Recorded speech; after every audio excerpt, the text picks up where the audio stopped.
నీ దేవుడు? క్రైస్తవులకు, క్రైస్తవేతరులకు అందరికీ కూడా ఇదే ప్రశ్న.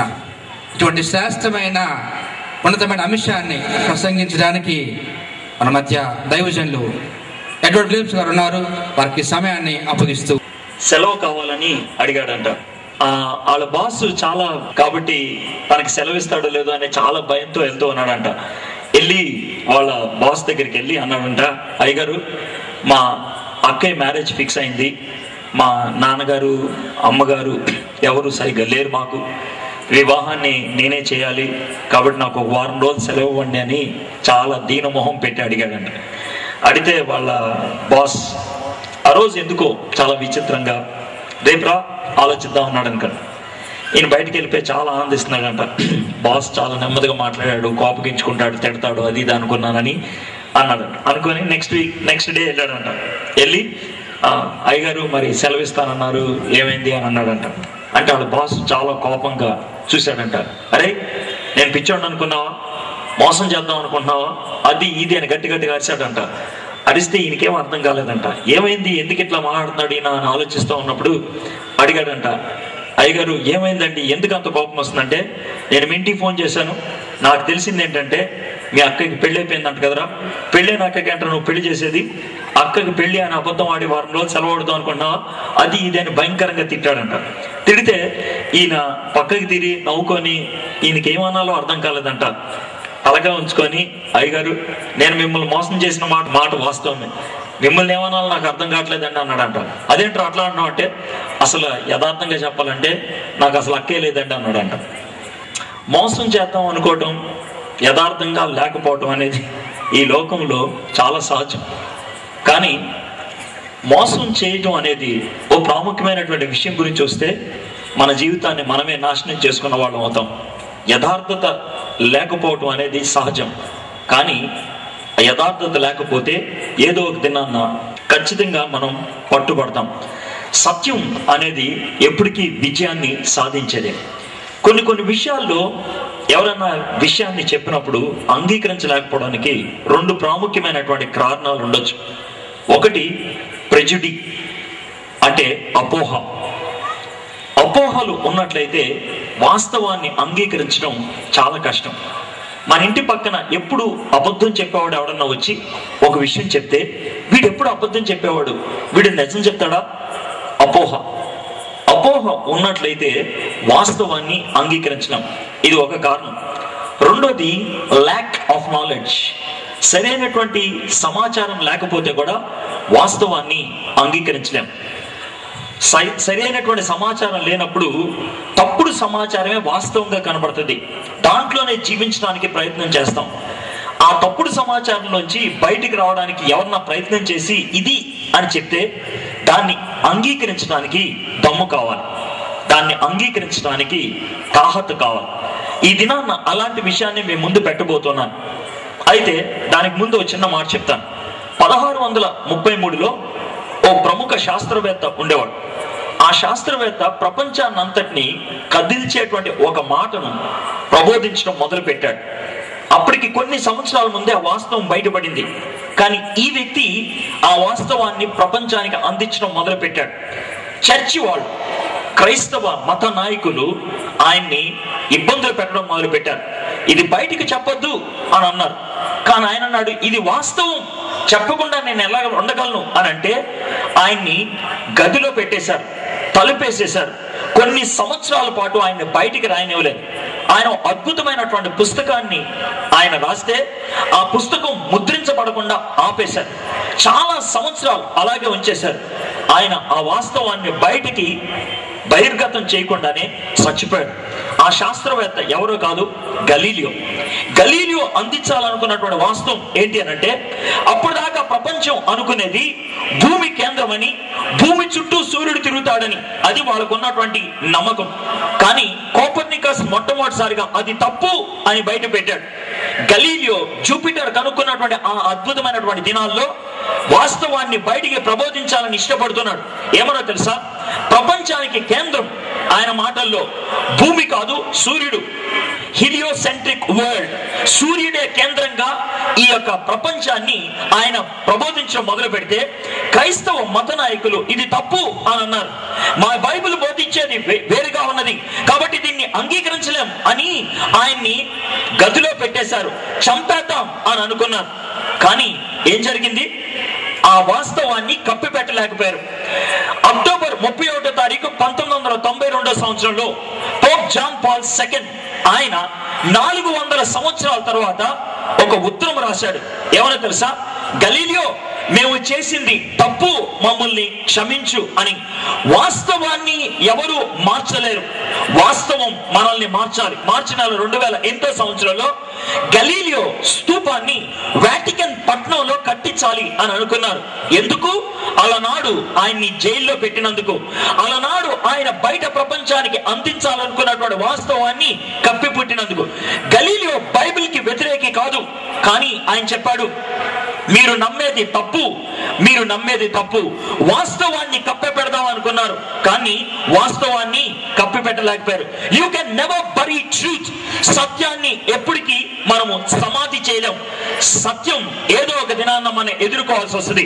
ఈ దినాన్న మీతో మాట్లాడేటువంటి విషయాలు కొన్ని మీకున్నటువంటి ప్రాథమికమైనటువంటి విశ్వాసాల్ని ఎదిరించేది అవ్వచ్చు, సవాలు చేసేది అవ్వచ్చు. అయితే నేను మిమ్మల్ని బ్రతిమలాడేది ఏంటంటే, లెట్ us be honest. యథార్థంగా ఉండడానికి ప్రయత్నం చేద్దాం. కిడ్నీలు అమ్ముకునేటువంటి డాక్టర్లు ఉన్నారు, నేను కాదనట్లేదు. అందుకని డాక్టర్ దగ్గరికి వెళ్తాం మానేస్తామా? దొంగ సర్టిఫికెట్లు ప్రొడ్యూస్ చేసేటువంటి వాళ్ళు ఉన్నారు, అందుకనే సర్టిఫికెట్ తీసుకోవటం మానేస్తామా? అదే విధంగా దొంగ బోధలు చేసే వాళ్ళు ఉండొచ్చు. అయితే ఈ దినాన మీ ముందు నేను ఖచ్చితమైనటువంటి రుజువులతో ఎవరు ఈ దేవుడు అనేటువంటి అంశాన్ని ఆలోచించాలని ఇష్టపడుతున్నా. ఈ రోజు రేపు మీరు క్షుణ్ణంగా పరిశీలించండి. మనము వాదోపవాదాల మధ్యన వాస్తవాన్ని తెలుసుకోవడం మంచిది. ఆ ఏప్రిల్ 12వ తారీఖు 1961 సంవత్సరం 27 సంవత్సరాల యూరీ గగారిన్ మొట్టమొదటిసారిగా అంతరిక్షంలోకి వెళ్ళాడు. 89 నిమిషాలు పట్టింది ఆయన యొక్క ప్రయాణం. వెనక్కి వచ్చిన తర్వాత యూరీ గగారిన్ ని చాలా మంది జర్నలిస్ట్ ఒక ప్రశ్న అడిగారు. యూరీ గగారిన్ అంతరిక్షంలోకి వెళ్ళావు, భూమి ఎలా కనబడింది అంటే ఆయన అంటున్నాడు, it's blue and it's beautiful. అది నీలి రంగులో ఉంది, అద్భుతంగా ఉన్నది అన్నారు.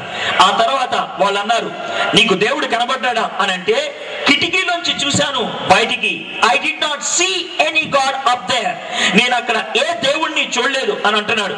ఈనాటికి కూడా రష్యాలో, ఈనాటికి కూడా ఆ ప్రాంతాల్లో I did not see any God up there, నేను ఏ దేవుణ్ణి అక్కడ చూడలేదు అని టీ షర్ట్స్ ఈనాటికి కూడా అమ్ముతూ ఉన్నారు.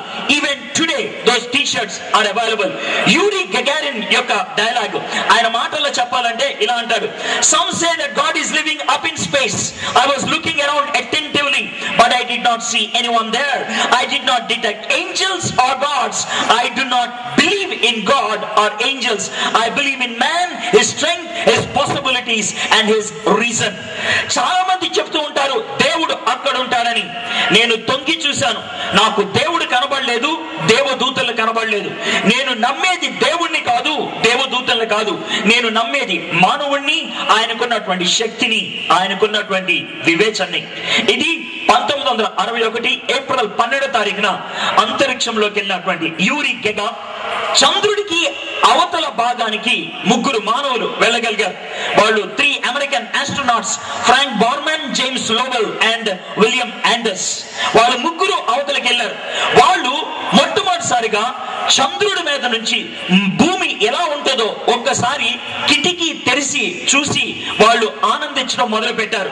వాళ్ళు మాటల్లో చెప్పాలంటే వాళ్ళు ఏమన్నారంటే, we saw the earth draped in the beauteous mixture of white and blue, broadened by the glistening light of the sun against the black void of space, and the thrice of awe-inspiring experience we cannot forget. మేము ఆ నీలి రంగులో పైకి ఎగసి పడుతున్నటువంటి ఆ భూమిని చూసాం.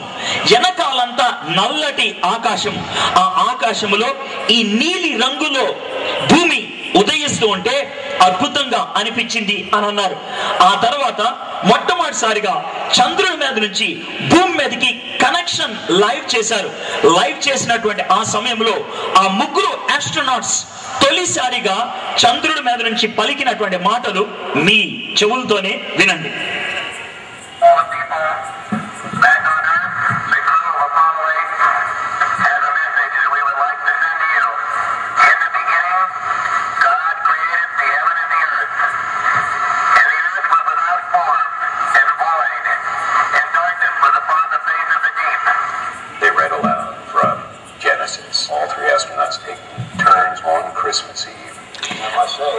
ఆ క్రిస్మస్ సాయంత్రం వాళ్ళు ముగ్గురు కూడా చంద్రుడి మీద నుంచి ఆది కాండం 1వ అధ్యాయం మొదటి 10 వచనాలు చదవటం మొదలు పెట్టారు. ఆది యందు దేవుడు భూమి ఆకాశములను సృజించెను అనేటువంటి ఆ మాటలు 10వ వచనం దాకా చదవటం మొదలు పెట్టారు. ఇద్దరు కూడా ఒకే విధమైనటువంటి అంతరిక్షంలోకి వెళ్ళారు.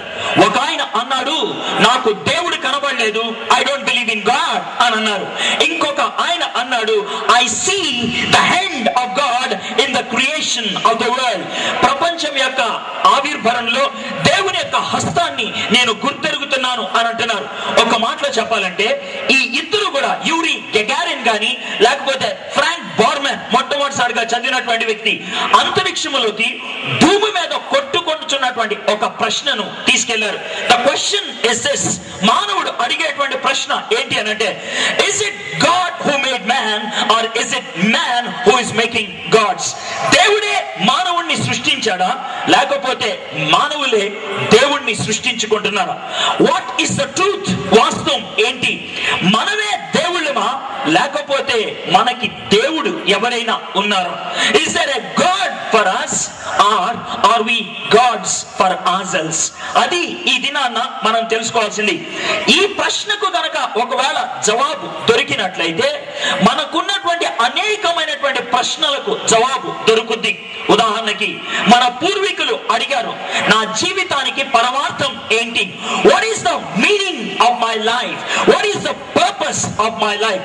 దేవుడే నన్ను సృష్టించినట్లయితే my purpose comes from God. దేవుడే నన్ను సృష్టించినట్లయితే నా జీవిత పరమార్థం వచ్చేది దేవుడి దగ్గర నుంచి. నేనెవర్ని? తమ సోమ జ్యోతిర్గమయ, అంధకారములో ఉన్నాను, వెలుగు ఎక్కడ? What is my identity? నా గుర్తింపు ఏంటి అని ప్రార్థన చేశాం. దానికి జవాబు దొరికిండేది మృత్యుర్మ అమృతాంగమయ, మరణ భయములో ఉన్నాను, వాస్తవత నిత్య జీవం ఎక్కడ అని అడిగాం. What is the reason for death? మరణానికి కారణం ఏంటి? ఈ మరణం తర్వాత ఏమైనా ఉన్నదా? These are various questions. అయితే ఈ ప్రశ్నలన్నీ కూడా లింక్ అయి ఉన్నది ఒకే ఒక ప్రశ్నతో, హూ ఇస్ అ గాడ్? మన దేవుడు ఎవరు అని. అసలు దేవుడు ఉన్నాడా? భారతదేశంలో ప్రశ్నే వేరుగా ఉంటది. ఏ అని అంటారేమో, ప్రపంచమంతా దేవుడు ఎవరు, అసలు దేవుడు ఉన్నాడా అని అడుగుతూ ఉంటే మన ఇండియా సూపర్ మార్కెట్. ఎందుకంటే సూపర్ మార్కెట్ అని అంటారేమో, సూపర్ మార్కెట్ లోకి వెళ్తే సబ్బులన్నీ ఒకే చోట ఉంటాయి. ఏ సబ్బు కొనుక్కోవాలో అర్థం కాదు. పోనీ కంపెనీ వైజ్ ఆలోచిద్దామంటే గాద్రేజ్ కంపెనీయే 60 సబ్బులు ఉంటాయి. ఏ సబ్బు కొనుక్కోవాలో అర్థం కాదు. పోనీ సింతాల్ సబ్బే కొనుక్కుందామంటే 60 ఫ్లేవర్లు ఉంటాయి. ఏ ఫ్లేవర్ కొనుక్కోవాలో అర్థం కాదు. పోనీ ఫ్లేవర్ డిసైడ్ అవుతామంటే 4 సైజులు ఉంటాయి. ఏ సైజు కొనుక్కుంటే బాగుంటుందో అర్థం కాదు. That's the supermarket we are in.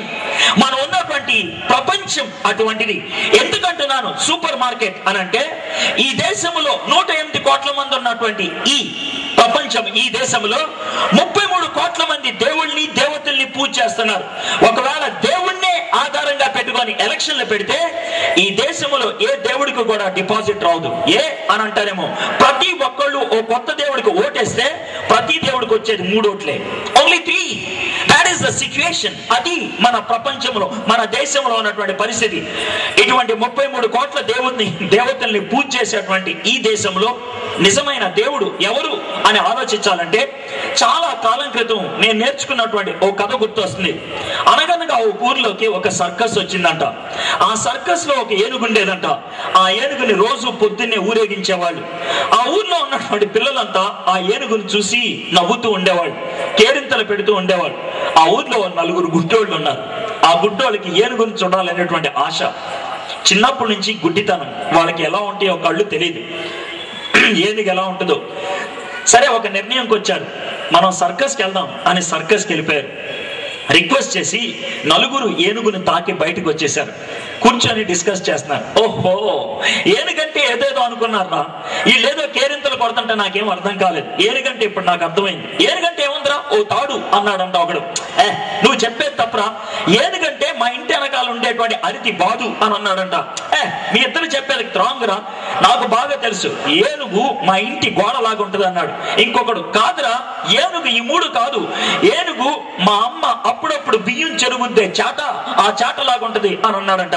ఈ నలుగురు వాదించుకుంటూ ఉన్నారు, ఈ నలుగురు కొట్టుకుంటూ ఉన్నారు, ఏనుగు అంటే ఏంటి అని. అంతలోకి ఒకడు వచ్చి అన్నాడంట, కొట్టుకోకండ్రా, నేను చెప్తాను ఏనుగంటే ఏంటి అని. ఏనుగంటే ఏమి లేదు, ఓ తాడు, తాడు పక్కన అరటి బాధ, అరటి బాధ పక్కన గోడ, గోడ పక్కన చాట. Can it become an elephant? అది ఏనుగు అవుతుందా? నో. ఆ నలుగురు కూడా అంగీకరించాలి అని అంటే వాళ్ళకున్నటువంటి ఆలోచనలోంచి బయటికి రావాలి. ఏం చేస్తే వాళ్ళు ఏనుగును గుర్తించగలుగుతారు అని నేను ఆలోచిస్తా ఉంటే నాకు విచిత్రమైన ప్రశ్న వచ్చింది, జవాబు వచ్చింది. ఏంటి అనంటే, ఆ ఏనుగు గురించి ఎవరు మాట్లాడినా నమ్మకపోవచ్చు. కళ్ళున్నటువంటి నేను ఏనుగు ఇది అనంటే నువ్వు మోసం చేస్తున్నావేమో అనుకోవచ్చు.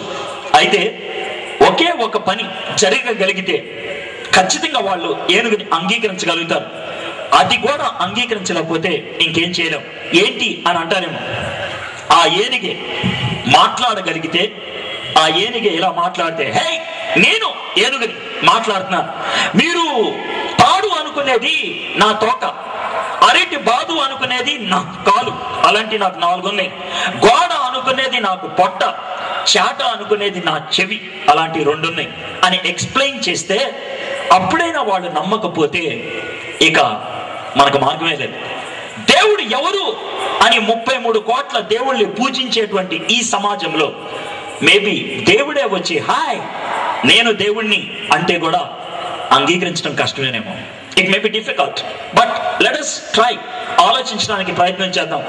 దీన్ని అర్థం చేసుకోవడానికి ఇప్పటికి 1950 సంవత్సరాల క్రితం జరిగినటువంటి ఒక డిబేట్, ఒక డిస్కోర్స్, ఇద్దరి మధ్యన జరిగినటువంటి ఒక వాగ్వివాదాన్ని మీ ముందు పెట్టాలని ఇష్టపడుతున్నాను.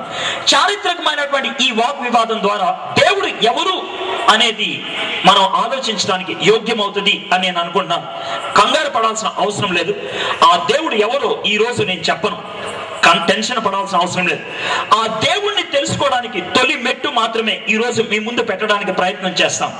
ఎందుకనంటే రీసెర్చ్ లో మనం చేయాల్సింది చాలా ఉంటది. దేవుణ్ణి తెలుసుకోవాలి అనుకుంటే, ఈయనే దేవుడు అని పటిష్టంగా చేయాలి అని అంటే we need to have so many tests, రకరకాలైనటువంటి పరిశోధనలు చేయాలి. డాక్టర్ మదన్ గారు ఈ రోజు స్టేజ్ మీద ఉన్నారు. ఒకవేళ డాక్టర్ దగ్గరికి వెళ్ళినట్లయితే డాక్టర్ డయాగ్నోసిస్ చేయడానికి, జబ్బు ఏంటో తెలుసుకోవడానికి 3 రోజులు పడితే దానికి మెడిసిన్ ఇవ్వడానికి 3 నిమిషాలు పట్టొచ్చు. Diagnosis takes a long time, చాలా టైం పట్టుద్ది. ప్రిస్క్రిప్షన్ రాయడానికి క్షణాల్లో అయిపోతుంది. డయాగ్నోసిస్ ఈ రోజు చేస్తాను, మనం ఆలోచించండి, మీరు కూడా ఆలోచించడానికి ప్రయత్నం చేయండి. అతని పేరు పాల్. అతనికి ఓ విచిత్రమైనటువంటి ఆవేదన ఉండేది. తాను నమ్మేటువంటి సిద్ధాంతాన్ని బోధించాలి అనేటువంటి ఆశ ఉండేది. ఆ సిద్ధాంతాన్ని బోధించడానికి ఆయన విశ్వవ్యాప్తంగా ప్రయాణం చేస్తున్నాడు. ఆయన బాగా చదువుకున్నటువంటి వ్యక్తి. ప్రపంచంలో అప్పుడు 3 యూనివర్సిటీస్ ఉండేవి. ఒకటి టార్సస్ లో, ఒకటి రోమ్ లో, మరొకటి ఏథెన్స్ లో. టార్సస్ అనేటువంటి యూనివర్సిటీలో గెమాలియల్ అనేటువంటి ప్రొఫెసర్ దగ్గర జూయిష్ స్క్రిప్చర్స్ అనేటువంటి సబ్జెక్ట్ లో PhD సంపాదించాడు.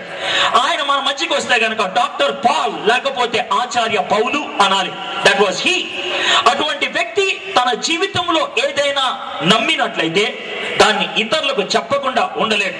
ఇతరులు అంగీకరించలేని పరిస్థితులు ఉంటే వాదించేవాడు, వాళ్ళని బ్రతిమలాడి వాస్తవాన్ని అంగీకరించడానికి ప్రయత్నం చేసేవాడు. ఆయన నడుచుకుంటూ ఏథెన్స్ అనేటువంటి పట్టణానికి వచ్చాడు. ఏథెన్స్ ప్రపంచ ప్రఖ్యాతిగాంచినటువంటి పట్టణం. ప్రపంచంలో ప్రగతి గడించినటువంటి పురాతనమైనటువంటి పట్టణాల్లో ఏథెన్స్ ఒకటి. ఎందుకు అది ఆ పట్టణానికి ప్రగతి వచ్చింది అని అంటారేమో. నెంబర్ 1, ప్రపంచ ప్రపంచంలో ఒలింపిక్స్ మొట్టమొదటిసారిగా ఆడింది ఏథెన్స్ లో 2700 సంవత్సరాల క్రితం నుంచి. Athens is the sports capital of the world. ప్రపంచానికి స్పోర్ట్స్ కి రాజధాని ఏథెన్స్ అనాలి. రెండోది, ఏథెన్స్ పట్టణంలో మతాలు ఎన్నో ఉదయించాయి. It is the religious capital of the world. భారతదేశానికి ఆర్య మతం యొక్క ప్రభావం చాలా ఉన్నది. ఆర్యన్లు వచ్చింది గ్రీసు దేశాల నుంచి. గ్రీసు దేశానికి రాజధాని ఏథెన్స్ పట్టణం. మూడోది, it is the political capital of the world. రాజకీయంగా అది ఈ ప్రపంచానికి రాజధానిగా ఉంటుంది. అని అంటారేమో, అలెగ్జాండర్, జూలియస్ సీజర్ లాంటి ప్రపంచ ప్రఖ్యాతిగాంచినటువంటి చక్రవర్తులు ఏథెన్స్ పట్టణం నుంచి వాళ్ళు ప్రపంచాన్ని ఏలడానికి ఇష్టపడ్డారు. It is the educational centre of the world. ప్రపంచంలో గొప్ప గొప్ప విషయాలు ఏథెన్స్ పట్టణంలో బయటపడ్డాయి. గొప్ప గొప్ప ఫిలాసఫర్స్ ఏథెన్స్ పట్టణంలో జీవించారు. మీకు బాగా తెలిసినటువంటి వ్యక్తి సోక్రటస్ ఏథెన్స్ పట్టణానికి చెందినటువంటి వ్యక్తి. సో ఈ పట్టణానికి వచ్చాడు పౌలు రోడ్డు మీద నడుచుకుంటూ వెళ్తున్నాడు. ఆయన ఎక్కడికి వెళ్ళినా కూడా చాలా దేవాలయాలు కనబడ్డాయి. మనం బైబిల్ తెరిచి చూద్దాం. ఒకవేళ బైబిల్ ఉన్నట్లయితే, if you don't have Bible, మీకు బైబిల్ లేకపోతే ఏమీ టెన్షన్ పడాల్సిన అవసరం లేదు. అక్కడ ఉన్నటువంటి మాటలు నేను చదివి వినిపించి దాంట్లోంచి మేము ఆలోచిద్దాం. I'm trying to give you background. Paul Athens లో వారి కొరకు కనిపెట్టుకొని ఉండగా, అంటే వాళ్ళ ఫ్రెండ్స్ కోసం, ఆ పట్టణము విగ్రహములతో నిండియుట చూచినందున అతని ఆత్మ పరితాపము పట్టలేకపోయాను. ఆ పట్టణము విగ్రహములతో నిండుకొని ఉండగా పాస్నియస్ అనేటువంటి ఒక ట్రావెలర్, ఒక చరిత్రకారుడు, అతను క్రైస్తవుడు కాదు, ఆయన పౌలు దర్శించినటువంటి ఒక 20 years కి ఏథెన్స్ పట్టణానికి వచ్చాడు. పౌలు మేబీ 51 AD లో, క్రీస్తు శకం 51లో ఏథెన్స్ కి వచ్చి ఉంటాడు. 72 AD లో పాస్నియస్ ఏథెన్స్ పట్టణాన్ని దర్శించాడు. ఆయన ఏథెన్స్ పట్టణం వచ్చినప్పుడు ఆయన ఏథెన్స్ పట్టణాన్ని వివరిస్తున్నాడు. ఏథెన్స్ పట్టణంలో 8,000 మంది ఉండేవాళ్ళట. 8,000. ఇప్పటికి 1950 సంవత్సరాల క్రితం 8,000 మంది ఒక చోట ఉన్నారంటే అది మహాపట్నం అని లెక్క. ఎందుకంటే అప్పట్లో ప్రపంచ జనాభా కేవలం 3 కోట్లు మాత్రమే, ఓన్లీ 3 crores. అయితే ఇప్పుడు జనాభా 650 కోట్లు. 3 కోట్ల మంది ఉన్నటువంటి ఈ ప్రపంచంలో 8,000 మంది ఎక్కడైనా ఉన్నారు అని అంటే ఇట్స్ ఎ హ్యూజ్ సిటీ, చాలా పెద్ద పట్టణం అని. పాస్నియస్ ఆ పట్టణం గురించి వర్ణిస్తూ ఏమంటాడు తెలుసా? ఏథెన్స్ పట్టణం చాలా పెద్దది. రోడ్డు మీద నడుచుకుంటూ వెళ్తుంటే మనుషులు అక్కడక్కడ కనబడేవాడు. ఎందుకంటే చాలా పెద్ద పట్టణం. మనుషుల కంటే ఎక్కువగా కనబడేది కుక్కలు అనేవాడు. కుక్కలు, మనుషుల కంటే కుక్కలు ఎక్కువ అని అంట. ఇంకా నవ్వుతే ఉంటాడు తెలుసా, కుక్కలు కనబడటానికైనా కొంచెం లేట్ అవుద్దేమో, అంతకంటే ఎక్కువగా కనబడేది దేవాలయాలు అని అన్నాడు. దేవాలయాలు ఎందుకనంటే 8,000 ఉన్నటువంటి ఆ ఏథెన్స్ పట్టణంలో 32,000 గుళ్ళు ఉండేయంట. 32,000 దేవాలయాలు ఉండే. 32,000 temples in a city which has 8,000 people. 8,000 మంది అంటే ప్రతి ఒక్కడికి 4 దేవాలయాలు, ప్రతి ఒక్కరికి 4 దేవుళ్ళు. Is that not the culture we are living in? నీ దేవుడు ఎవరు అంటే పొద్దున్న ఒక దేవుడిని పూజ చేస్తావు, 10 గంటలకు ఒక దేవుడిని పూజ చేస్తావు, సాయంత్రం ఒక దేవుడిని పూజ చేస్తావు, మంగళవారం ఒక దేవుడిని పూజ చేస్తావు, గురువారం ఇంకో దేవుడిని పూజ చేస్తావు, శుక్రవారం మరొక దేవుడిని పూజ చేస్తావు. We have so many gods. మనకి చాలా మంది దేవుళ్ళు ఉన్నారు. అందుకనే ఈ కాంటెక్స్ట్ ని తీసుకోవాలని ఇష్టపడుతున్నా. ఇది మన దేశానికి, మన సంస్కృతికి చాలా దగ్గర ఉన్నట్లు అనిపిస్తోంది. నేనెవరిని కించపరచట్లేదు, ఎవరిని క్రిటిసైజ్ చేయట్లేదు, వాస్తవాన్ని మీ ముందు పెడతాం. Is that not so? అది వాస్తవం కదా? మీలో చాలా మంది బయటికి మీ మతం ఒకటి చెప్పొచ్చు, లోన రకరకాల దేవుళ్ళని పూజ చేస్తూ ఉండొచ్చు. పౌలు తట్టుకోలేకపోయాడు. వాళ్ళ దగ్గరికి వెళ్ళి దేవుడి గురించి చెప్పడం మొదలు పెట్టారు. వాళ్ళకి చాలా కోపం వచ్చింది. ఎందుకనంటే ఈయన మాట్లాడే మాటలు వాళ్ళ విశ్వాసానికి విరుద్ధంగా ఉంది. ఎంతమంది దేవుళ్ళు ఎక్కడుంటారయ్యా, దేవుడు ఒక్కడే అని అంటే వాళ్ళు వినలేకపోయారు, వాళ్ళు అంగీకరించలేకపోయారు. కొట్టుకోవడం మొదలు పెట్టారు, అరవటం మొదలు పెట్టారు. ఏమన్నారు తెలుసా? గొడవచేక సెంటర్లోకి రా చూసుకుందాం అని అన్నారు. అది వాళ్ళు అన్న మాట. సెంటర్కి రా చూసుకుందాం అని అన్నారు. సెంటర్కి వచ్చాడు. ఏథెన్స్ పట్టణంలో ఒక సెంటర్ ఉంటుంది. ఆ సెంటర్ పేరు మార్స్ హిల్. ఆ సెంటర్ పేరు మార్స్ హిల్. అక్కడ పెద్ద టౌన్ హాల్ ఉంటుంది. దాని దాని పేరు ఆరియోపాగస్. దానికి చాలా స్తంభాలు ఉంటాయి. ఆ ఆరియోపాగస్ అనే స్థలానికి తీసుకొచ్చి పౌలు, నిన్నటి దాకా రోడ్ల మీద ఎవడు కనబడితే వాడికి ఏదో వాదించి మాట్లాడుతున్నావు కదా, ఇప్పుడు చెప్పయ్యా అని అన్నాడు. పౌలు ఆ ప్లేస్ లో ఉండి మాట్లాడాలి. ఎవరితో మాట్లాడాలి? అక్కడ ఉన్నటువంటి మనుషులు ఎటువంటి వాళ్ళు ఇక్కడ రాస్తున్నారు. వాళ్ళు వినేటువంటి వాళ్ళలో ఒక జాతి వాళ్ళు ఉన్నారంట. వాళ్ళు స్టాయికులు అంటారు. స్టాయికులు అంటే ఎవరు అంటారేమో, ఇందు కలడు అంత లేడని సందేహం వాళ్ళదు, ఎంతెంత వెతికినా అంతంత కలడు అనే విశ్వాసం వాళ్ళది. దేవుడు మైక్ లో ఉన్నాడు, దేవుడు చెప్పులో ఉన్నాడు, దేవుడు బలలో ఉన్నాడు, దేవుడు చెట్లో ఉన్నాడు, దేవుడు నీళ్ళలో ఉన్నాడు, దేవుడు రాయితలో ఉన్నాడు. Everywhere God is. అది స్టాయికుల విశ్వాసం. పాంథియిజం అని అంటారు. అంటే సమస్తము దేవుని చేత ఆవరించబడి ఉన్నది. అది స్టాయికుల యొక్క విశ్వాసం. రెండోది ఎపిక్యూరియన్లు అనే వాళ్ళు ఉన్నారంట. వాళ్ళు ఎవరు అంటారేమో, తిరుము, తాగుము, సుఖించుము, రేపేమవుతుందని తెలియదు, ఎంజాయ్. దేవుడు లేరా, లైఫ్ నీది, పండగ చేసుకో. ఇది రెండో వాళ్ళు. ఒక పక్కన స్టాయికులు కూర్చున్నారు, ఇంకో పక్కన ఎపిక్యూరియన్లు కూర్చున్నారు, మరో పక్కన యూదులు కూర్చున్నారు. వాళ్ళు ఏమంటారు తెలుసా? యెహోవాయే దేవుడు అని అంటారు. మరొక పక్కన గ్రీకు దేశానికి చెందినటువంటి ఫిలాసఫర్లు కూర్చున్నారు. వాళ్ళు ఏంటి తెలుసా? నువ్వు ఏం బోధించినా అది ఎట్లా బా అని ప్రశ్నించేవాళ్ళు. They question anything. ఈ 4 గుంపుల వాళ్ళు కూర్చున్నప్పుడు పౌలు మాట్లాడాలి. పౌలు మాట్లాడినటువంటి ఆ ప్రదేశం చాలా కీలకమైంది. పౌలు మాట్లాడక 300 సంవత్సరాల ముందు అదే ప్లేస్ లో సోక్రటిస్ అనేటువంటి గొప్ప ఫిలాసఫర్ నిలబడి మాట్లాడాడు. ఆయన మాట్లాడుతున్నప్పుడు జనములోంచి ఒక ఆయన గ్లాస్ తో జ్యూస్ తీసుకొచ్చి ఇచ్చాడు. ఆ జ్యూస్ తాగి సోక్రటిస్ కింద పడి చచ్చిపోయాడు. ఏ అని అంటారేమో, ఇచ్చింది ఆయనకి ద్రాక్ష రసమే, దాంట్లో విషాన్ని కలిపారు. ఎందుకు కలిపారు తెలుసా? సోక్రటిస్ మనుషుల యొక్క మనోభావాలకి వ్యతిరేకంగా మాట్లాడుతున్నాడు. పౌలుకి తెలుసు, ఆయన మనుషుల యొక్క మనోభావాలకి వ్యతిరేకంగా మాట్లాడితే ఈ 4 గుంపుల్లో ఎవరికి నచ్చకపోయినా ద్రాక్షారసం వచ్చేస్తుంది, తాగి కింద పడి చచ్చిపోవాలి. That is the situation. మరణం ఆయన చుట్టూ ఉన్నది. అటువంటి పరిస్థితుల్లో పిచ్చి పిచ్చి వేషాలు వేయకూడదు. నీకు తెలిస్తే మాట్లాడాలి, లేకపోతే సారీ అని వెళ్ళిపోవాలి. ఆ పరిస్థితుల్లో పౌలు ఏం మాట్లాడుతున్నాడో చూద్దాం. అపోస్తలుల కార్యం 17వ అధ్యాయం 22వ వచనం. ఏథెన్సు వారులారా, మీరు సమస్త విషయములలో అది దేవతా భక్తి గలవారై ఉన్నట్లు నాకు కనబడుచున్నది. నేను సంచరించుచు మీ దేవతా ప్రతిమలను చూచుచుండగా ఒక బలిపీఠము నాకు కనబడెను. దాని మీద తెలియబడని దేవునికి అని రాయబడి ఉన్నది. కాబట్టి మీరు తెలియక దేని యందు భక్తి కలిగి ఉన్నారో దానినే నేను మీకు ప్రచురపరచుచున్నాను. ఈ 2 వచనాల్లో పౌలు చాలా బ్యూటిఫుల్ ఇంట్రడక్షన్ ఇస్తున్నాడు. హలో ఏథెన్స్ వారులారా, నాకేమనిపిస్తుందంటే మీరు చాలా భక్తి కలిగిన వాళ్ళు అని అనిపిస్తుంది. ఎందుకో తెలుసా? ఎటు వెళ్ళినా దేవుళ్ళు ఉన్నారు, ఎటు వెళ్ళినా విగ్రహాలు ఉన్నాయి, ఎటు వెళ్ళినా భక్తి అనేది ఉన్నది. ఈ దేశం అటువంటిదే. భక్తికి కొదువు లేదు, విశ్వాసానికి కొదువు లేదు.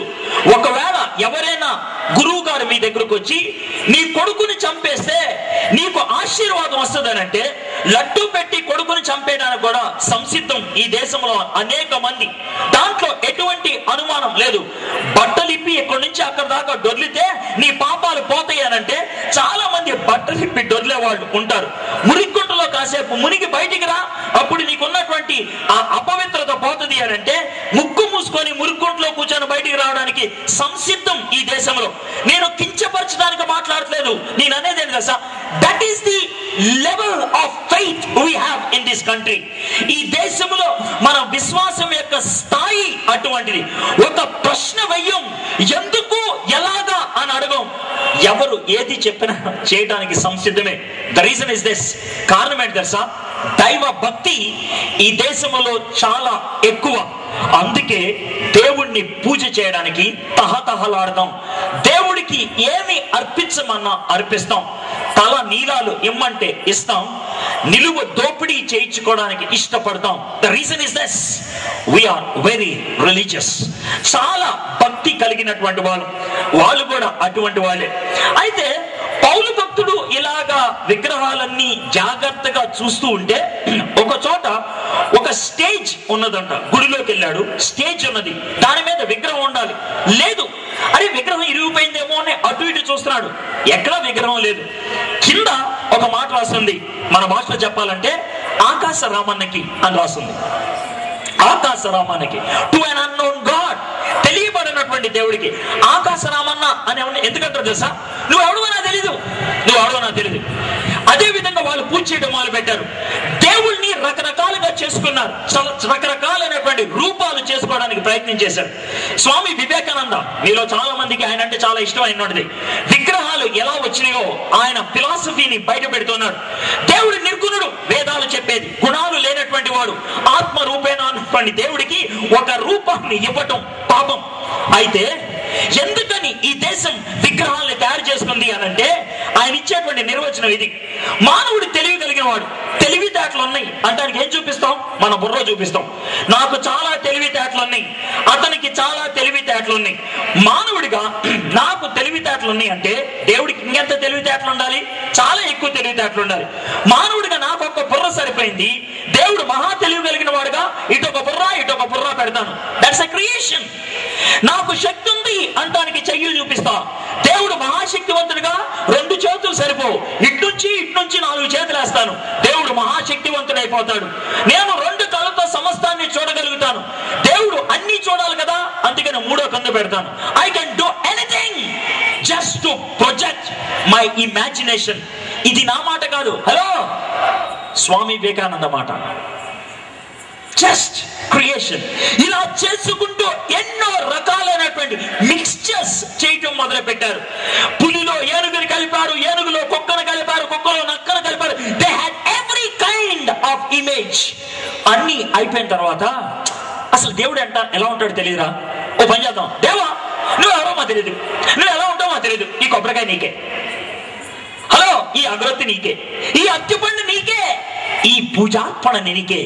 ఆకాశరామాన్ని పూజ చేయడం మొదలు పెట్టారు. అప్పుడు పౌలు ఉన్నాడంటే, హలో మీరు ఎవరిని పూజ చేస్తున్నారో మీకు తెలియదు కదా, ఆయన్ని పరిచయం చేద్దాం అనుకుంటున్నాను నేను, ఓకేనా అని అంటున్నాడు. చూద్దాం ఆయన్ని ఎలా పరిచయం చేస్తున్నాడు. But let me tell you one thing, context మర్చిపోద్దు. ఇక్కడ 4 గుంపులు వాళ్ళు ఉన్నారు. సమస్తం దేవుడే అనే స్టోయికులు, దేవుడు లేడు అనే ఎపిక్యూరియన్లు, యెహోవా దేవుడే అనేవాడు యూదులు, నువ్వు ఏం చెప్తావో చూద్దాం అని చూసే గ్రీసు దేశస్తులు. ఈ 4గురిలో ఎవరి కోపం వచ్చినా లేసిపోయేది పాల్, వచ్చేది జ్యూస్. అటు ఓ అత్తుబండి పెట్టేసి దాని మీద ఒక అగరత్తి వెలిగించి దీన్ని తిను, దీని లేకపోతే నువ్వు సస్తావు అని ఫీల్ అవ్వాల్సిన అవసరం లేదు. ఓ కొబ్బరికాయ పట్టి ఇక రిచుడు అన్న తర్వాత తినే అక్కర్లేదు. God is independent. ఆయన స్వతంత్రుడు. 26, 27 వచనాలు చదువుతాం. మరియు యావత్ భూమి మీద కాపురం ఉండటకు ఆయన ఒకరి నుండి ప్రతి జాతి మనుషులను సృష్టించి వారు ఒకవేళ దేవుణ్ణి తడువులాడి కనుగొందురేమో అని తన్ను వెదుకు నిమిత్తము నిర్ణయం కాలమును వారి నివాస స్థలం యొక్క పొలిమేర్లను ఏర్పరిచెను. ఆయన మనలో ఎవరికి దూరముగా ఉండువాడు కాదు. దేవుడు ఏం చేశాడు? దేవుడు ప్రతి మనిషిని సృష్టించాడంట. ఎలాగా? ముందు ఒక మనిషిని సృష్టించి ఆ మనిషిలోంచి ప్రతి జాతిని తెచ్చాడంట. భారతీయ దేశంలో ఉన్నటువంటి సిద్ధాంతానికి విరుద్ధమైంది ఇది. కొంచెం అంగీకరించడం కష్టమేమో. భారతీయ సిద్ధాంతం ఎలా ఉంటుందో తెలుసా? దేవుడు తలలోంచి కొంతమందిని తీశాడంట, వాళ్ళు శ్రేష్టమైన పూజ చేసేవాళ్ళు. ఛాతీలోంచి కొంతమందిని తీశారంట, వాళ్ళు యుద్ధం చేసేవాళ్ళు. నడుములోంచి కొంతమందిని తీశారంట, వాళ్ళు వ్యాపారం చేసేవాళ్ళు. కాళ్ళల్లోంచి కొంతమంది వచ్చారంట, వాళ్ళు దాసులు. ఈ 4 కాకుండా 5 వాళ్ళు ఉన్నారంట, పంచములు. వాళ్ళు అసలు మనుషులే కాదు, వాళ్ళని బడుగు వర్గానికి చెందిన వాళ్ళు అని అన్నారు. ఇది మన దేశంలో ఉన్న ఫిలాసఫీ. కానీ పౌలు అన్నాడు తెలుసా? దేవుడు సృష్టికర్త అయితే, దేవుడు దయ కలిగిన వాడైతే, దేవుడు ప్రేమ కలిగిన వాడైతే, దేవుడు నువ్వు అన్నట్లు నిష్పక్షపాతి అయితే అందరినీ ఒకేలాగా సృష్టించాలి. That's what he did. అదే ఆయన చేశాడు.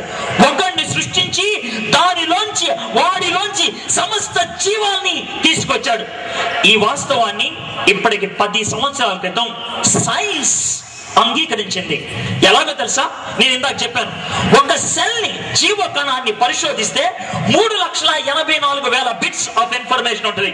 అలాగా కొన్ని వందల మంది యొక్క సెల్స్ పరిశోధిస్తే 3,50,000 ఇన్ఫర్మేషన్. అందరిది ఒకటే, అందరిది ఒకటే. 3,50,000 ఇన్ఫర్మేషన్, అందరిది ఒకటే. తేడా వచ్చిన 34,000 మాత్రమే. వై? ఎందుకు అని ఆలోచిస్తే ఆ జెనెటిక్ ఇంజనీర్స్ ఏమన్నారు తెలుసా, మానవాళ్ళంతా వచ్చింది ఒకటి దగ్గర నుంచే. సైన్స్ అంగీకరించింది.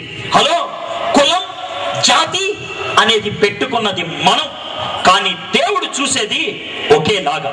మనం అందరం ఒకే జాతికి చెందినవాడు. పైగా ఆయన ఏం చేశాడంట, మనం ఎప్పుడు ఎక్కడ ఎవరికి పుట్టాలో ఆయన నిర్ణయించారంట. ఈ లోకంలో చాలా నిర్ణయాలు తీసుకుంటాం. ఉదాహరణకి, ఈ మీటింగ్ కి రావాలా వద్దా నీ నిర్ణయం, ఏ బట్టలు వేసుకోవాలి నీ నిర్ణయం, వెనక్కి ఎప్పుడు వెళ్ళాలి నీ నిర్ణయం, నేను వినే మాటలు వినాలా లేదా నీ నిర్ణయం. ప్రపంచంలో ప్రతిదీ నీ నిర్ణయమే. కానీ ఒక విషయం చెప్తా, నీ నిర్ణయం కానీ కొన్ని ప్రాముఖ్యమైన ఉన్నాయి. ఏంటి అంటారేమో, నీ బర్త్డే నీ నిర్ణయం కాదు, నీ మమ్మీ డాడీ నీ నిర్ణయం కాదు. దేవుడు నీ దగ్గరకు వచ్చి, హలో పాపా, ఇక్కడ 10 మంది అమ్మలు ఉన్నారు, ఒక అమ్మని సెలెక్ట్ చేసుకో అని అంటాం. బాబు, ఇక్కడ 10 మంది ఫాదర్లు ఉన్నారు, ఈ ఫాదర్లో ఫాదర్ని సెలెక్ట్ చేసుకో అని అండు. బాబు, ఈ 257 దేశాలు, ఏ దేశంలో పుడతావు డిసైడ్ చేసుకో అని అండు. అయ్యా, జనవరి 1 నుంచి 40 దాకా టైం, 30 దాకా టైం ఇస్తాను, ఏ తారీఖున పుడతావు డిసైడ్ చేసుకుంటావా అని అండు. నీ బర్త్డే, నీ బర్త్ ప్లేస్ డిసైడ్ చేసేది ఆయన. నువ్వు భారతదేశంలో పుట్టాలని ఆయన నిర్ణయించాడు, ఈ తరంలో పుట్టాలని ఆయన నిర్ణయించాడు. ఎందుకు ఆలోచించండి, ఎందుకు ఆ విధంగా నిర్ణయించాడు అంటే, జాగ్రత్త వినండి. ఆయన ఒకరి నుండి ప్రతి జాతి మనుషులు సృష్టించి వారు ఒకవేళ దేవుణ్ణి తడువులాడి కనుగొందురేమో అని దేవుడు మనం సృష్టించడానికి ఒక కారణం ఉంది. That is to know him, ఆయన్ని తెలుసుకోవాలని. దేవుడు మనల్ని ఎందుకు సృష్టించాడు? బుద్ధి లేదా ఆయనకి? జ్ఞానం లేదా ఆయనకి? పని పాట లేదా? No, he created us so that we can know him and enjoy. ఆయన్ని తెలుసుకొని మన జీవితాన్ని పండగ చేసుకోవాలని, ఆయన్ని తెలుసుకోవడానికి మనకి స్వేచ్ఛను ఇచ్చాడు. ఆ స్వేచ్ఛ జీవివి నువ్వు నేను. ఎంజాయ్ చేయాలంటే స్వేచ్ఛ కావాలి, ప్రేమించాలంటే స్వేచ్ఛ కావాలి, వెతికి నీ ఇష్ట ప్రకారం ఎంచుకోవాలంటే స్వేచ్ఛ కావాలి. ఆ స్వేచ్ఛ నీకు ఇచ్చాడు ఆయన. సార్వభౌముడు. నువ్వు ఎక్కడ ఎప్పుడు ఎవరికి పుట్టాలో నిర్ణయించాడు ఆయన. బుద్ధి జ్ఞానం కలిగిన వాడు. నా జీవితానికి ఉద్దేశాన్ని ఇచ్చాడు. స్వామి వివేకానంద ఈ మాటలు చెప్తూ ఉంటాడు. ఆయన రాసినటువంటి దివ్యమైనటువంటి గ్రంథంలో, మానవుల్లోని దైవాంశమునకు పరిపూర్ణతను సిద్ధింపచేయనదే విద్య. మానవుల్లోని దైవాంశమునకు పరిపూర్ణతను సిద్ధింపచేయనదే విద్య. ప్రతి మానవుల్లో దేవుడు కావాలి అనేటువంటి ఆతృత ఉన్నది. దాన్ని పరిపూర్ణం చేయగలిగేది ఎడ్యుకేషన్, చదువు. కానీ మన చదువు ఎంత దౌర్భాగ్యమైందంటే, చదువుకొని దేవుడు ఎవరా అని అంటే దాన్ని ఏమంటారు? ఉపనిషత్ ఏమిటి తెలుసా? విద్యకు పరమార్థం మోక్షం. విద్యకు పరమార్థం మోక్షం. విద్య ఎటువంటి తెలుసా? మోక్షానికి నడిపించాలి. కానీ విద్య మోక్షాన్ని నుంచి మనల్ని దూరం చేసింది. దేవుడు మనకి జ్ఞానాన్ని ఇచ్చాడు, దేవుడు మనకి తెలివినిచ్చాడు, మనలో ఆతృత పెట్టాడు. ఎందుకో తెలుసా? దేవుణ్ణి తెలుసుకోవాలని. నేను చాలా రకాలైనటువంటి జాతుల వాడిని చూశాను. ఈ ఆంధ్ర రాష్ట్రంలో ఆదిలాబాద్ అనేటువంటి జిల్లాలో చీమల్ని చట్నీ చేసుకొని తినే కొర్కు అనేటువంటి జాతి వాడిని చూశాను. శ్రీకాకుళంలో సవర అనేటువంటి జాతి వాడిని చూశాను. విశాఖపట్నంలో బట్టలేసుకోలేనటువంటి ఆదివాసి అనేటువంటి జాతి వాడిని చూశాను. ఒరిస్సాలో మనుషుల్ని తినేటువంటి జాతి వాడిని, బోండోస్ అనేటువంటి జాతి వాడిని చూశాను. కానీ వీళ్ళు ఏ జాతికి చెందిన ఒక పని చేశారు. అదేంటి చెప్తాను. నేను మల్కాన్గిరి అనే ఊరు వెళ్ళాను ఒరిస్సాలో. ఆ మల్కాన్గిరికి కొంచెం దూరంలో కొండలోని ఆ కొండ మీద జీవిస్తారు బోండోస్ అనేటువంటి వాళ్ళు మనుషుల్ని చంపుకు తింటారు ఈనాటికి కూడా, ఈవెన్ టుడే. అయితే నా స్నేహితుడు వాళ్ళ మధ్యన మెడికల్ డాక్టర్ గా పనిచేస్తూ ఉన్నాడు. ఆయన మాత్రం చంపరు. నేను అన్నాను పైకి వస్తాను వాళ్ళని చూస్తానంటే మంగళవారం దాకా వెయిట్ చేయన్నాడు. మంగళవారం దాకా వెయిట్ చేయ, ఆదివారం వెళ్ళా సోమవారం ఆగా మంగళవారం తీసుకెళ్ళాడు. పైకి వెళ్తున్నప్పుడు కొండ మీదకి అడిగాను, ఎలెక్స్ అతని పేరు, ఎలెక్స్ మంగళవారం ఎందుకు పైకి తీసుకెళ్తున్నావు అని అంటే, మంగళవారం వాళ్ళకి పూజ దినం, ఆ రోజు నీసి పుట్టుకోరంట. ఎవరు? బోండోస్. పైకి వెళ్తే వాళ్ళు ఒక పెద్ద బాధుని పూజ చేస్తూ ఉన్నారు. వాళ్ళ భాష నాకు రాదు, వాళ్ళ భాష ఈ ప్రపంచంలో ఎవరికీ రాదు. వాళ్ళు దేవుణ్ణి పూజ చేస్తున్నారు, ఏదో ఒక దాన్ని పెట్టుకొని పూజ చేయడం మొదలు పెడతారు. ఈయన దేవుడని పసుపు కుంకుమ పూసి దాని చుట్టూ పరిగెడతారు. నాకు వచ్చిన ప్రశ్న ఒక్కటే, వాళ్ళకి దేవుడు ఉన్నాడని ఎవడు చెప్పాడు? ఇది నీలో ఉన్నటువంటి ఆవేదన కాదు? The God conscious that is there inside made you to worship something. నీలో ఉన్నటువంటి ఆ దైవాన్వేషణ, దేవుడు కావాలని కనబడిన దాన్ని పూజ చేయట్లేదు నువ్వు. అదే ఆ అన్వేషణ మనలో పెట్టాడు. ఎందుకో తెలుసా? ఆ దేవుణ్ణి తెలుసుకోవాలని, తడువులాడి తెలుసుకోవాలని, ఆయన్ని గ్రహించాలనేది ఆయన తపన. అయితే మనం ఏం చేసాం? 29వ వచనం. ఎంత చేసిన తర్వాత చూడండి. కాబట్టి మనము దేవుని సంతానమై ఉండి మనుషుల చమత్కార కల్పనల వలన మలచబడిన బంగారమునైనను వెండినైనను రాతినైనను దేవత్వము పోలి ఉన్నదని తలంపకూడదు. ఇంత గొప్ప దేవుడు, ఎన్ని కారణాలు చూసాం. ఆయన సృష్టికర్త, సృజింపబడనటువంటి వాడు, నిత్యుడు, ఆయన ప్రభువు, ఆయన సర్వవ్యామి, ఆయన జీవమున్నవాడు, ఆయన జీవాన్ని ఇచ్చినవాడు, నా జీవితాన్ని ఆరంభించినవాడు, ఆయన స్వతంత్రుడు, ఆయన సార్వభౌముడు, నా జీవితం విషయంలో అన్ని నిర్ణయాలు తీసుకున్నటువంటి వాడు, ఆయన బుద్ధి జ్ఞానం కలిగిన వాడు, నా జీవితానికి ఒక ఉద్దేశం ఇచ్చినటువంటి వాడు, ఆయన దేవుడు. అటువంటి దేవుణ్ణి ఒక బంగారంతోనూ చెక్కతోనూ మట్టితోనూ రాతితోనూ చెక్కుకొని దేవా అంటే ఆయన ఎలా ఫీల్ అవుతాడు? ఆలోచించండి. మీ పిల్లలు హాస్టల్లో ఉన్నారనుకోండి, హాస్టల్లో ఉన్న పిల్లల్ని మీరు దర్శించడానికి వెళ్ళారు, చూడటానికి. మీ పాప హాస్టల్ నుంచి బయటికి నడుచుకుంటూ వచ్చింది. మీ పాప హాస్టల్ నుంచి బయటికి నడుచుకుంటూ వస్తుంటే ఎంతో ఆతృతతో పాపా అని పిలుస్తూ ఉంటే, ఆమె అమ్మ అని పరుగు కొట్టుకుంటూ వచ్చి ఆ పక్కన ఉన్న చింత చెట్టుని కౌగిలించుకుంటే నీకు ఎలా ఉంటది? నవ్వుతున్నారే? అదే మీ కూతురు చేస్తే బోరు నడుస్తారు. పిచ్చిదైపోయింది. ఏమైంది? చదువు కోసం ఇక్కడ పెడితే చింత చెట్టుని పట్టుకొని అమ్మ అంటావా అని ఎడవా? దేవుడు నిన్ను నన్ను సృష్టిస్తే కనబడిన దాన్ని పట్టుకొని దేవా అంటే ఆయన ఇంకెంత ఆడవాలి? ఆలోచించు. Think about it. దేవుడు అలా ఎలా ఉంటాడు? ఒక జంతువు నన్ను ఎలా సృష్టిస్తుంది? జీవం లేనటువంటి ఒక రాయి నన్ను ఎలా సృష్టిస్తుంది?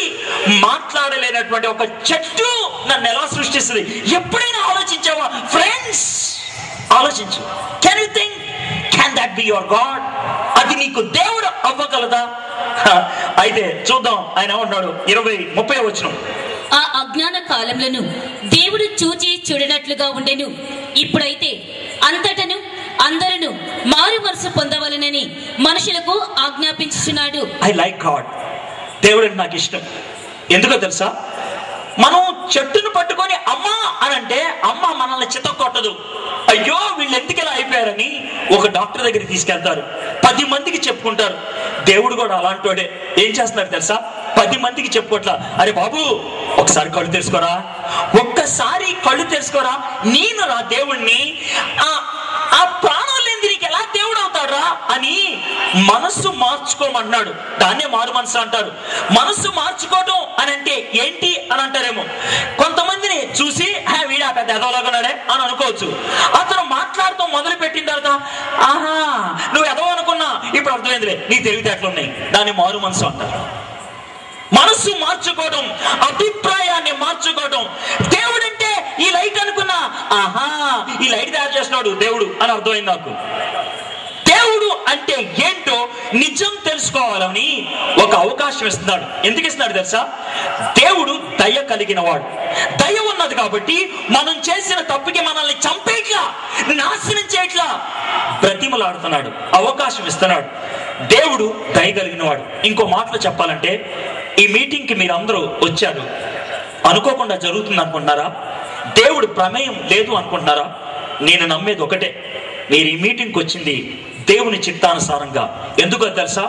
తడుములాడుతున్నారేమో, వెతుకులాడుతున్నారేమో, ఆ దేవుడు ఎవరు అనే ప్రశ్న మనసులో ఉండిపోయిందేమో, అడగటానికి కూడా సిగ్గనిపించిందేమో. అందుకే దేవుడు ఇక్కడ తీసుకొచ్చాడు. దేవుడు నువ్వు అనుకునేటట్లు రాయి కాదు, దేవుడు నువ్వు అనుకునేటట్లు ఒక విగ్రహం కాదు, దేవుడు నువ్వు అనుకునేటట్లు ఒక చెట్టు కాదు. దేవుడు జీవం కలిగినటువంటి శక్తివంతమైనటువంటి సృష్టికర్త. ఆ దేవుని తెలుసుకో అని అంటున్నాడు. 31వ వచనం చదవమా. ఎందుకనగా తాను నియమించిన మనుషుల చేత నీతిని అనుసరించి భూలోకమునకు తీర్పు తీర్చబోయేది ఒక దినమును నిర్ణయించి ఉన్నాడు. మృతులలో నుండి ఆయనను లేపినందున దీని నమ్ముటకు అందరికీ ఆధారము కలగచేసి ఉన్నాడు. This is the last reason. దేవుడు అల్టిమేట్ గా ఒక రుజువు ఇచ్చాడంట ఆయన ఉన్నాడు అని అంటానికి. మానవులకి అతి భయంకరమైనటువంటి శత్రువు ఏంటి అనంటే మరణం. మరణం మరణం మానవుని భయాన్ని కలిగించేదిగా ఉంటుంది. ఆ మరణంపై విజయాన్ని సాధించడం ద్వారా ఆయన జీవాన్ని మనకు అందించగలిగి ఉండాలి. అశతోమ సద్గమయ, నా గతం అయోమయం, వాస్తవత ఎక్కడ? తమసోమ జ్యోతిర్గమయ, నా ప్రస్తుతం అంధకారం, వెలుగు ఎక్కడ? మృత్యోర్మ అమృతాంగమయ, నా భవిష్యత్తు మరణ భయం, నిత్య జీవం ఎక్కడ? ఈ మూడు దొరికిన దినాన్న నాకు శాంతి సమాధానం. అయోమయం తొలగించడానికి దేవుడు జ్ఞానాన్ని ప్రసాదిస్తున్నాడు. వెలుగుని ప్రసాదించడానికి దేవుడు చేయూతనివ్వడానికి ఇష్టపడుతున్నాడు. జీవాన్ని ప్రసాదించడానికి ఆయనే ఈ లోకంలోకి రావడానికి ఇష్టపడుతున్నాడు. దేవుడు ఎవరు అంటే మరణంపై విజయాన్ని సాధించిన వాడే. మరణం మనం స్వేచ్ఛతో తెచ్చుకున్నదైతే దేవుడు తిరిగి బాగు చేయగలిగి ఉండాలి. ఆయనే దేవుడు. దేవుడు ఎవరు అని నిన్ను అడిగితే నా దేవుడికి ఉండేటువంటి లక్షణాలు ఇవి అని నేను చెప్పగలుగుతాను. ఆయన సృష్టికర్త, ఆయన్ని ఎవరు సృజించలేదు. ఆయన నీకు నాకు జీవాన్ని ఇచ్చినటువంటి వాడు, ఆయన ప్రభువుగా ఉన్నవాడు, ఆయన జీవమై ఉన్నటువంటి వాడు, ఆయన సార్వభౌమ అధికారము కలిగినటువంటి వాడు, నా యొక్క పొలిమేరలను నిర్ణయించినటువంటి వాడు, దయ కలిగినటువంటి వాడు, అవకాశాన్ని ఇచ్చేవాడు, మరణములో నుంచి జీవములోనికి వచ్చిన వాడు. ఆయనైనా నీ దేవుడు. 2 ఉదాహరణలు చెప్పి నేను ముగిస్తాను. మరణంలో నుంచి జీవములోనికి రావటం అనే మాట ఎందుకు ఉపయోగిస్తున్నాను అనేది. ఒక గొప్ప వ్యక్తి రోల్స్ రాయ్స్ కారు కొనుక్కున్నాడంట. ప్రపంచంలో అతి ఖరీదైనటువంటి కారు రోల్స్ రాయ్స్. ఆ కారు మీద వెళ్తూ ఉన్నాడంట. ఊరు బయటికి వెళ్ళిన తర్వాత కారు ఆగిపోయింది. కారు ఆగిపోయిన తర్వాత ఫోన్ చేశాడు, సార్ నా కారు ఆగిపోయింది రండి అని. మెకానిక్ ని పంపించాడు. ఆ మెకానిక్ కారు కిందకి వెళ్ళి నానా తంటాలు పడుతున్నాడు, కారు స్టార్ట్ అవ్వట్లేదు. ఈలోగా ఎదురు నుంచి ఇంకో రోల్స్ రాయ్స్ కారు వచ్చింది, ఆగిపోయింది. అందులోంచి సూటు బూట్ వేసుకొని ఒక ఆయన బయటకు వచ్చాడు. వచ్చి ఏమైంది అన్నాడు. చాలా చిరాకు అన్నాడు. కనబడతా కారు అయిపోయింది, ఖరీదైన రోల్స్ రాయ్స్ కారు అన్నాడు. తెలుస్తుందే, ఒకసారి నాకు అవకాశం ఇస్తారా అని అన్నాడంట. ఏ అన్నాడు. నేను బాగు చేస్తాను దీన్ని అన్నాడు. సూటు బూట్ వేసుకున్నావు, నువ్వేం చేస్తావు? మా మెకానిక్ కిందకి వెళ్ళాడు, ఆయిల్ అయింది ఒళ్ళంతా, వాడు ఏం చేయలేపాడు, ఒక అవకాశం ఇవ్వండి సార్ అన్నాడు. సరే అని అన్నాడు. బాయినెట్ తెరిచి ఏయో వైర్లు కలిపి కింద మెకానిక్ ని స్టార్ట్ చేయన్నాడంట. స్టార్ట్ చేశాడు. కార్ స్టార్ట్ అయిపోయింది. చాలా ఆశ్చర్యంగా చూసి అంటున్నాడు, సార్ మీరు ఎట్లా చేయగలిగారండి దీన్ని అన్నాడు. అంటే ఆయన అన్నాడు, హలో, నేను బాగు చేయలేకపోతే ఈ ప్రపంచంలో దీన్ని ఎవడు బాగు చేయలేడు అన్నాడు. ఏ నువ్వు అంత గొప్పవాడువా? గొప్పవాడినో పేదవాడినో నాకు తెలియదు, దీన్ని తయారు చేసింది నేనే. I'm the maker, I'm the maker. నేనే తయారు చేశాను ఈ రోల్స్ రాయ్స్ కార్, నేనే దానికి ఓనర్ అని అన్నాడు. దేవుడు నీతో నాతో ఏమన్నా మాట్లాడుతున్నాడు తెలుసా? నువ్వు ఎంత దూరం వెళ్ళిపోయినా, నీ జీవితాన్ని ఎంత పాడు చేసుకున్నా, if you can turn to me, నా వైపు తిరిగినట్లయితే నేను నిన్ను బాగు చేస్తాను. He can. దేవుడి వైపు తిరగడానికి ఇష్టపడుతున్నావా? ఆయన మనల్ని ఎంతగా ప్రేమిస్తున్నాడో దీంతో అర్థమవుతుంది. నీ దేవుడు ఎవరో నీకు తెలుసా? సృష్టిని చూసి దేవుని యొక్క గొప్ప లక్షణాలను గ్రహించు. సృష్టి దేవుడు అనుకోవద్దు, సృష్టిని సృష్టించినటువంటి వాడు దేవుడు. సృష్టములో ఏది అయినా గొప్పదే, నేను కాదనట్లా. అన్నిటికంటే గొప్పవాడు దాన్ని సృష్టించినవాడు. ఆయన నీకు నాకు జీవాన్ని ఇచ్చినవాడు. ఆయనే నీకు నాకు జీవాన్ని ఇచ్చినట్లయితే, ఆయనకి విధేయత చూపించకపోతే మన జీవితాన్ని నాశనం చేసుకున్న వాళ్ళు మాత్రం చాలా దూరం వెళ్ళిపోయాం. ఈ దినాన్న బహుశా దగ్గరికి పిలుస్తున్నాడేమో. ఓ చిన్న కథ చెప్పి నేను ముగిస్తాను. ఒక బాబు ఒక చిన్న పడవ తయారు చేసుకున్నాడంట. తనకు ఆ పడవ అంటే చాలా ఇష్టం. ఒకసారి పెద్ద తుఫాన్ వచ్చి పడవ కొట్టుకెళ్ళిపోయింది. పడవ కోసం చాలా చాలా వెతికాడంట. ఎక్కడ పడవ దొరకలేదు. చాలా కాలం తర్వాత నిరుత్సాహంగా రోడ్డు మీద నడుచుకుంటే వెళ్తుంటే ఒక షాప్లో అద్దాల పెట్టిలో ఒక పడవ కనబడిందంట. దగ్గరికి వెళ్ళి చూశాడు. అదే తన పడవ. గుర్తుపెట్టాడు, ఇదే నా పడవని. సార్, ఈ పడవ నాది సార్, నాది ఇచ్చేయండి అన్నాడు. పరా అన్నాడు. సార్, ఇది నాది సార్, ఈ జెండా నేను కట్టాను సార్, ఈ తాడు నేను కట్టాను సార్. పరా సార్, ఈ పడవ నాకు కావాలి సార్. ఈ పడవ నీకు కావాలంటే 10 రూపాయలు దాని వేల అది అన్నాడంట. చాలా ఏడ్చాడంట. సార్, ఎవరికి అమ్మొద్దు సార్, ఇక్కడే ఉంచండి, నేను ఇంటికి వెళ్ళి డబ్బులు తీసుకొస్తానని ఇంటికి వెళ్ళి తను దాచుకున్నటువంటి ప్రతి పైసా తీసుకొచ్చి అక్కడ పెట్టి, సార్ ఈ పడవ నాకు ఇవ్వండి అని అన్నాడు. ఆ పడవను ఆయన తీసుకున్నాడు. కౌగిలించుకొని అంటున్నాడు, పడవ నిన్ను తయారు చేశాను నేను, కానీ నువ్వు వెళ్ళిపోయావు, నీకు నాకు సంబంధం లేదన్నా. నీ జీవితానికి విలువ రావాలంటే, నాకు తృప్తి కావాలంటే ఒకే మార్గం, దానికి నేను వెల చెల్లించి నేను కొనుక్కున్నా. దేవుడు ఎవరు అని అంటే, మనల్ని కొనుక్కోవడానికి, మనల్ని తిరిగి సంపాదించడానికి ఏ స్థాయికైనా రాగలిగేవాడు. నీ దేవుడు అటువంటి వాడేనా? నీ దేవుడు అటువంటి వాడు కాకపోతే సరి అయిన దేవుడి దగ్గరికి రాలేదేమో, రైట్ దేవుడి దగ్గరికి రాలేదేమో. ఆలోచిస్తావా? సరి అయినటువంటి దేవుడు ఎవరో తెలుసుకోవాలని దేవుడు ఆశపడుతున్నాడు. తడువులాడి కనుగొందురేమో అని ఈ అవకాశాన్ని ఇస్తున్నాడు. కనుగొనడానికి ఇష్టపడుతున్నారా? ఆ ఓపెన్ మైండ్, ఓపెన్ హార్ట్ మీకున్నదా? లేకపోతే ఈరోజు మన మైండ్ని క్లియర్ చేసుకుందాం. దయచేసి తల వంచండి, కళ్ళు మూసుకోండి, చిన్న ప్రార్థన చేసి ముగించుకుందాం. ప్రార్థన అంటే మతపరమైంది అనుకుంటే పొరపాటే.